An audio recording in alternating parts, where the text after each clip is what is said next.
नमस्कार. गर्जना महाराष्ट्राची आवाज वंचितांचा या यूट्यूब चॅनलमध्ये पुन्हा एकदा सर्वांचं सहर्ष स्वागत. आज आम्ही आलेलो आहोत महाराष्ट्रामध्ये ज्या निवडणुकी चालू आहेत 5 टप्प्यांमध्ये. हा महाराष्ट्र राज्यामधले जे निवडणूक आहेत त्यातले त्या 4 टप्पे आता संपलेले आहेत.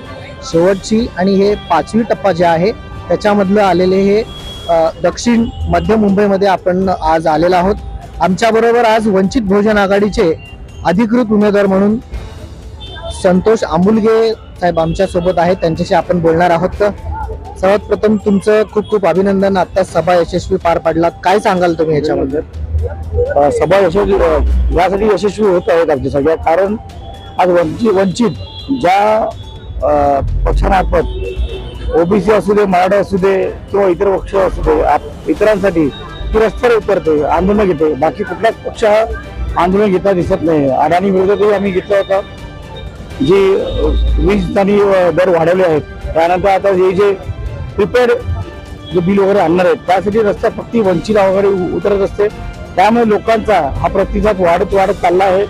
त्यामुळे साहेबांनी हा उत्तर मध्य जिल्ह्यातून त्यांचा एक छोटा कार्यकर्ता म्हणजे जिल्हाध्यक्षांनी ही उमेदवारी दिली.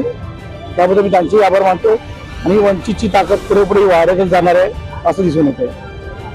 पुढची तुमची प्रचाराची रणनीती आणखीन ह्या तुमच्या लोकसभेच्या याच्यामध्ये काय तुम्ही आवाहन करणार आहात लोकांना?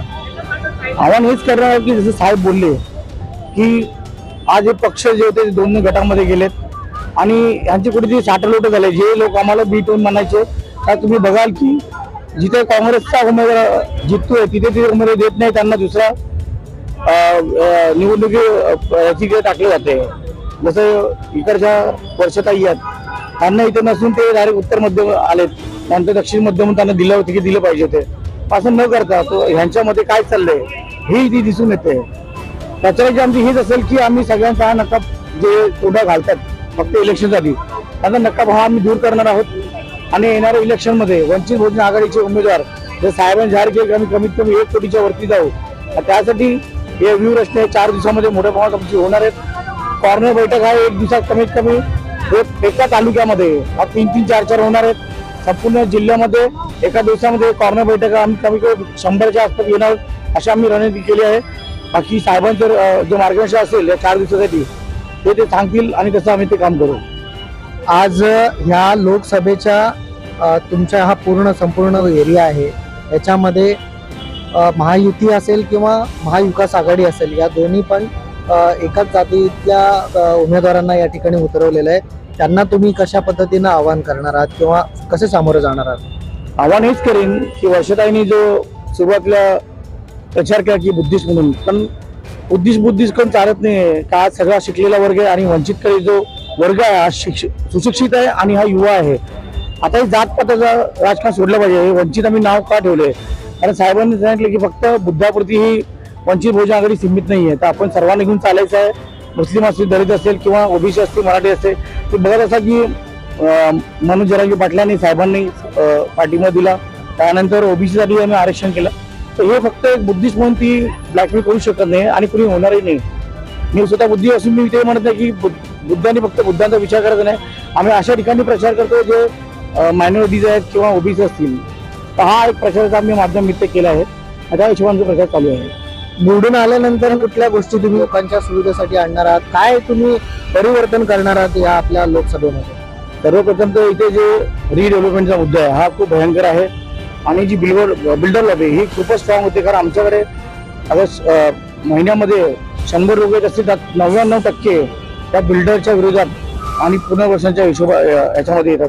आम्ही SRAच्या जे प्रकल्प आहेत हे मी असे भरपूर प्रकल्प पाहिले ज्यांना फक्त सुरू होणे 20 वर्ष झाले, पण त्यांना दोनच वर्ष हे भाडं दिलं गेलं.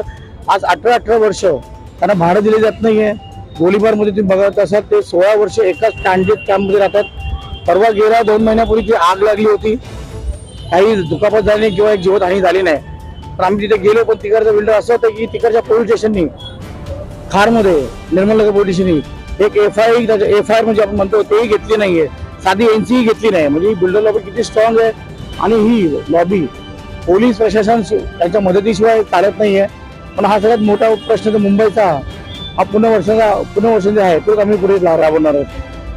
आज या लोकसभेमध्ये साऊथ इंडियन असतील किंवा उत्तर भारतीय असतील किंवा मुस्लिम समुदाय असतील, या सर्व जाती धर्मातले जे लोक आहेत, मतदार आहेत, ते तुम्हाला म्हणजे वंचित बहुजन आघाडीला मतदान करतील असं तुम्हाला वाटतंय का? सर्वप्रथम मी सांगतो की इथे जवळजवळ 23% हा मुस्लिम वर्ग आहे. ते आज मुस्लिमांसाठी साहेब पैगंबर बिल त्यासाठी मांडणी करतायत.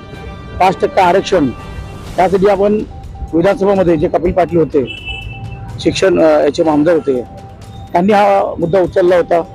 त्यानंतर जे मौलाना आणि मौली जे मदरसामध्ये काम करतात, जे कर्नाटकमध्ये त्यांना महिन्याची त्यांना पगार मिळत जातो, त्या पगारासाठी इथे साहेबांनी कोशिश केली आहे. त्यानंतर या कुणीच आज बघाल महाराष्ट्रामध्ये फक्त वंचित बहुजन आघाडी हे जवळजवळ 5 ते 6 उमेदवार हे मुस्लिम दिलेत, बाकी कुठल्याच पक्षाने दिले नाहीत. आणि ओबीसी असतील किंवा मराठा असतील, अजून माळी असतील, बुद्धिस्ट असतील, तर हा पक्ष सगळ्यांना घेऊन जातो. आणि जवळजवळ आमचे 33 किंवा 35 कॅन्डिडेट उभी आहेत. तर त्यात तुम्ही बघाल की कुठले उमेदवार आहेत. तर हे पाहून येईल की आम्ही सगळ्यांना घेऊन चालले. आणि आज लोकांचे डोळे उघडे आहेत, त्यांना कळतं की हा पक्ष कोणासाठी काम करतोय आणि कोणाच्या बाजूने उभा आहे. मतदारांना काय सांगणार आहात? मतदार आम्ही एवढंच सांगणार आहात की तुम्ही इतके वर्ष काँग्रेसच्या पाठी होतात, 10 वर्ष बीजेपी, तुम्ही सांगता ते 400 पार, ते शक्यच नाही. आज तुम्ही हवा बघत असेल मुंबईची, त्यांचा प्रचार इथे होता दिसतच नाही उत्तर मध्यामध्ये. आणि हे जे पेट्रोल डिझेल महागाई जी सर्वसामान्यांची जी हालत, आणि सध्या जे त्यांनी संविधान बनवण्याची जी चर्चा चालू केली आहे, आणि ज्या सरकारी नोकऱ्या होत्या आज जवळजवळ त्यांनी सुरुवात केली आहे कॉन्ट्रॅक्ट सिस्टममध्ये, तर याच्यापुढे भविष्य काय होणार लोकांना माहिती आहे. रेल्वे विकली गेली, अजून किती साधने विकली गेली. याच्यापुढे जसं साहेब म्हणाले हा पूर्ण देश ते विकून खाणार आहेत. फक्त 4 पैसे आपल्याला उरणार आहेत चालायला, आणि परत आपण गुलामीमध्ये येणार आहेत. तर त्यांची हे मनोवादी सरकार काढण्यासाठी सर्वांचे डोळे उघडलेत. म्हणून मुंबईचा तर कळ असं असेल की बीजेपी हटाव आणि देश बचाव. वंचित बहुजन आघाडीचा वंचित बहुजन आघाडी. धन्यवाद. तुम्हाला पुढील राजकीय वाटचालीसाठी आणि या लोकसभेच्या निवडणुकीसाठी मनापासून खूप खूप शुभेच्छा. तुमचे पण आभार. तर आपण बघितलं तर हे होते आपले दक्षिण मध्य मुंबईचे उमेदवार वंचित बहुजन आघाडीचे संतोष आंबोलगे म्हणून. माझ्यासोबत कॅमेरामन मल्लीनाथ सोनकांबळेसह मी विशाल टोणगे, GMV. धन्यवाद. असेच नवनवीन बातम्यांसाठी आपला हक्काचा सोशल मीडिया ज्याचं नाव आहे गर्जना महाराष्ट्राची आवाज वंचितांचा, हा YouTube चॅनलला सबस्क्राईब, लाईक, शेअर आणि कमेंट करायला अजिबात विसरू नका. तुमचे चांगले वाईट प्रतिक्रिया आमच्यासाठी मोलाचं आहे. धन्यवाद.